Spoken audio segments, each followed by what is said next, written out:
Seedless plants. By the end of this video, you will be able to describe the distinguishing traits of the three types of bryophytes, identify the new traits that first appeared in seedless vascular plants, and describe the major classes of seedless vascular plants. An incredible variety of seedless plants populates the terrestrial landscape. Mosses grow on tree trunks, and horsetails display their jointed stems and spindly leaves on the forest floor. Yet, seedless plants represent only a small fraction of the plants in our environment.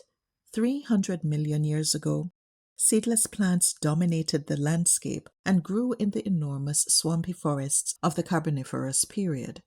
Their decomposing bodies created large deposits of coal that we mine today. Figure 14.9. Seedless plants like these horsetails, Equisedum species, thrive in damp, shaded environments under the tree canopy where dryness is a rare occurrence. Welcome back to Concepts of Biology. We'll continue to read section 14.2, Bryophytes. Bryophytes, an informal grouping of the non-vascular plants, are the closest extant relative of early terrestrial plants. The first bryophytes most probably appeared in the Ordovician period, about 490 million years ago. Because of the lack of lignin, the tough polymer of cell walls in the stems of vascular plants, and other resistant structures, the likelihood of bryophytes forming fossils is rather small, though some spores made up of sporopollenin have been discovered that have been attributed to early bryophytes. By the Silurian period, 440 million years ago, however, vascular plants had spread throughout the continents. This fact is used as evidence that non-vascular plants must have preceded the Silurian period. There are about 18,000 species of bryophytes, which thrive mostly in damp habitats, although some grow in deserts. They constitute the major flora of inhospitable environments like the tundra, where their small size and tolerance to desiccation offer distinct advantages. They do not have the specialized cells that conduct fluids found in the vascular plants and generally lack lignin. In bryophytes, water and nutrients circulate inside specialized conducting cells. Although the name non-tracheophyte is more accurate, bryophytes are commonly referred to as non-vascular plants. In a bryophyte, all the conspicuous vegetative organs belong to the haploid organism or gametophyte. The diploid sporophyte is barely noticeable. The gametes formed by bryophytes swim using flagella. The sporangium, the multicellular sexual reproductive structure, is present in bryophytes. The embryo also remains attached to the parent plant, which nourishes it. This is a characteristic of land plants. The bryophytes are divided into three divisions. In plants, the taxonomic level division is used instead of phylum. The liverworts, or Marcantiophyta, the hornworts, or Anthoceratophyta, and the mosses, or true bryophyta. Liverworts. Liverworts, Marcantiophyta, may be viewed as the plants most closely related to the ancestor that moved to land. Liverworts have colonized many habitats on Earth and diversified to more than 6,000 existing species. Some gametophytes form lobate green structures, as seen in Figure 14.10b. The shape is similar to the lobes of the liver and hence provides the origin of the common name given to the division. Figure 14.10. A 1904 drawing of liverworts shows the variety of their forms. A liverwort, Lunularia cruciata, displays its lobate flat thallus. The organism in the photograph is in the gametophyte stage. Hornworts. The hornworts, Anthoceratophyta, have colonized a variety of habitats on land, although they are never far from a source of moisture. There are about 100 described species of hornworts. The dominant phase of the life cycle of hornworts is the short blue-green gametophyte. The sporophyte is the defining characteristic of the group. It is a long and narrow pipe-like structure that emerges from the parent gametophyte and maintains growth throughout the life of the plant. Figure 14.11. Hornworts grow a tall and slender sporophyte. Mosses. More than 12,000 species of mosses have been catalogued. Their habitats vary from the tundra, where they are the main vegetation, to the understory of tropical forests. In the tundra, their shallow rhizoids allow them to fasten to a substrate without digging into the frozen soil. They slow down erosion, store moisture and soil nutrients, and provide shelter for small animals and food for larger herbivores such as the musk ox. Mosses are very sensitive to air pollution and are used to monitor the quality of air. The sensitivity of mosses to copper salts makes these salts a common ingredient of compounds marketed to eliminate mosses in lawns. Figure 14.12. This green feathery moss has reddish-brown sporophytes growing upward. Hi! If you found this video informative, give it a thumbs up, subscribe, and share the link. We want these free textbook resources to be available to other students. Alright, let's get back to reading. Vascular plants. The vascular plants are the dominant and most conspicuous group of land plants. There are about 275,000 species of vascular plants, which represent more than 90% of Earth's vegetation. Several evolutionary innovations explain their success and their spread to so many habitats. Vascular tissue, Xylem and Phloem. The first fossils that show the presence of vascular tissue are dated to the Silurian period, about 430 million years ago. The simplest arrangement of conductive cells shows a pattern of xylem at the center, surrounded by phloem. Xylem is the tissue responsible for long-distance transport of water and minerals, the transfer of water-soluble growth factors from the organs of synthesis to the target organs, and storage of water and nutrients. A second type of vascular tissue is phloem, which transports sugars, proteins, and other solutes through the plant. Phloem cells are divided into sieve elements, or conducting cells, and supportive tissue. Together, xylem and phloem tissues form the vascular system of plants. Roots, support for the plant. Roots are not well preserved in the fossil record. Nevertheless, it seems that they did appear later in evolution than vascular tissue. The development of an extensive network of roots represented a significant new feature of vascular plants. Thin rhizoids attached the bryophytes to the substrate. Their rather flimsy filaments did not provide a strong anchor for the plant, neither did they absorb water and nutrients. In contrast, roots, with their prominent vascular tissue system, transfer water and minerals from the soil to the rest of the plant. The extensive network of roots that penetrates deep in the ground to reach sources of water also stabilizes trees by acting as ballast and an anchor. The majority of roots establish a symbiotic relationship with fungi, forming mycorrhizae. In the mycorrhizae, fungal hyphae grow around the root and within the root around the cells, and in some instances within the cells. This benefits the plant by greatly increasing the surface area for absorption.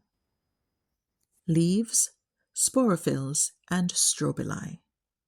A third adaptation marks seedless vascular plants. Accompanying the prominence of the sporophyte and the development of vascular tissue, the appearance of true leaves improved photosynthetic efficiency. Leaves captured more sunlight with their increased surface area. In addition to photosynthesis, leaves play another role in the life of the plants. Pine cones, mature fronds of ferns, and flowers are all sporophylls, leaves that were modified structurally to bear sporangia. Strobili are structures that contain the sporangia. They are prominent in conifers and are known commonly as cones, for example, the pine cones of pine trees. Seedless vascular plants. By the late Devonian period, 385 million years ago, plants had evolved vascular tissue, well-defined leaves, and root systems. With these advantages, plants increased in height and size. During the Carboniferous period, 359 to 299 million years ago, swamp forests of club mosses and horsetails, with some specimens reaching more than 30 meters tall, covered most of the land. These forests gave rise to the extensive coal deposits that gave the Carboniferous its name. In seedless vascular plants, the sporophyte became the dominant phase of the life cycle. Water is still required for fertilization of seedless vascular plants, and most favor a moist environment. Modern-day seedless vascular plants include club mosses, horsetails, ferns, and whisk ferns. Club mosses. The club mosses, or Lycophyta, are the earliest group of seedless vascular plants. They dominated the landscape of the Carboniferous period, growing into tall trees and forming large swamp forests. Today's club mosses are diminutive evergreen plants consisting of a stem, which may be branched, and small leaves called microphylls. The division Lycophyta consists of close to 1,000 species, including quillworts, isotails, club mosses, Lycopodiales, and spike mosses, Selaginellales, none of which is a true moss. Figure 14.13. Lycopodium clavatum is a club moss. Horsetails. Ferns and whisk ferns belong to the division Pterophyta. A third group of plants in the Pterophyta, the horsetails, is sometimes classified separately from ferns. Horsetails have a single genus, Equisetum. They are the survivors of a large group of plants known as Arthrophyta, which produce large trees and entire swamp forests in the Carboniferous. The plants are usually found in damp environments and marshes. Figure 14.14. Horsetails thrive in a marsh. The stem of a horsetail is characterized by the presence of joints or nodes, hence the name Arthrophyta, which means jointed plant. Leaves and branches come out as whorls from the evenly spaced rings. The needle-shaped leaves do not contribute greatly to photosynthesis, the majority of which takes place in the green stem. Figure 14.15. Thin leaves originating at the joints are noticeable on the horsetail plant. Ferns and whisk ferns. Ferns are considered the most advanced seedless vascular plants and display characteristics commonly observed in seed plants. Ferns form large leaves and branching roots. In contrast, whisk ferns, the xylophytes, lack both roots and leaves, which were probably lost by evolutionary reduction. Evolutionary reduction is a process by which natural selection reduces the size of a structure that is no longer favorable in a particular environment. Photosynthesis takes place in the green stem of a whisk fern. Small yellow knobs form at the tip of the branch stem and contain the sporangia. Whisk ferns have been classified outside the true ferns. However, recent comparative analysis of DNA suggests that this group may have lost both vascular tissue and roots through evolution and is actually closely related to ferns. With their large fronds, ferns are the most readily recognizable seedless vascular plants. About 12,000 species of ferns live in environments ranging from tropics to temperate forests.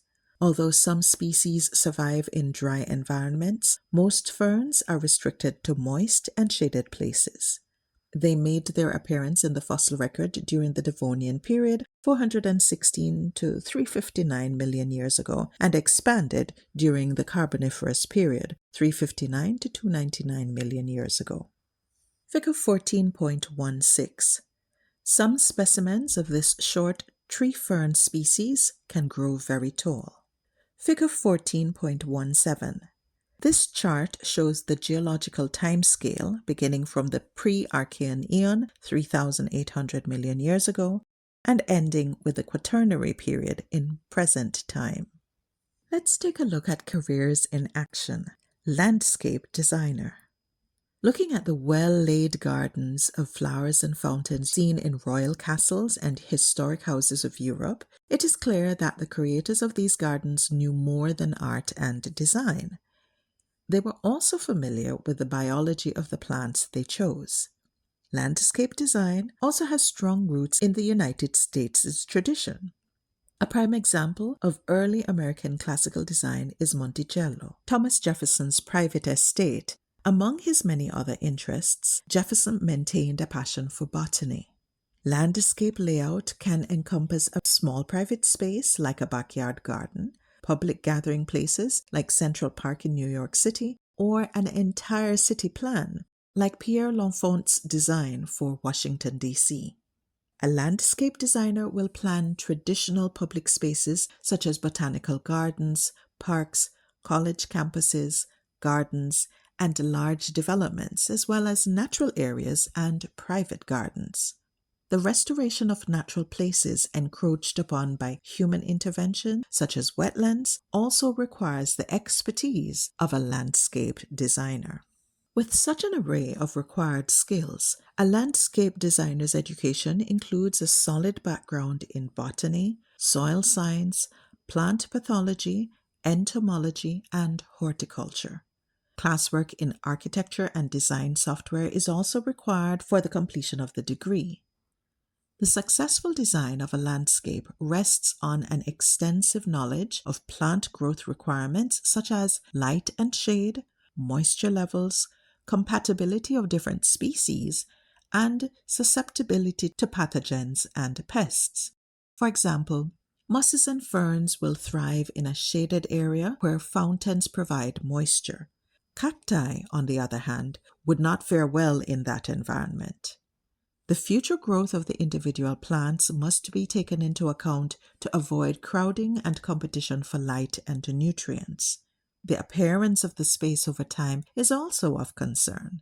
Shapes, colors, and biology must be balanced for a well-maintained and sustainable green space. Art, architecture, and biology blend in a beautifully designed and implemented landscape. Figure 14.18. This campus garden was designed by students in the horticulture and landscaping department of the college. Now on to Section 14.3, Seed Plants, Gymnosperms.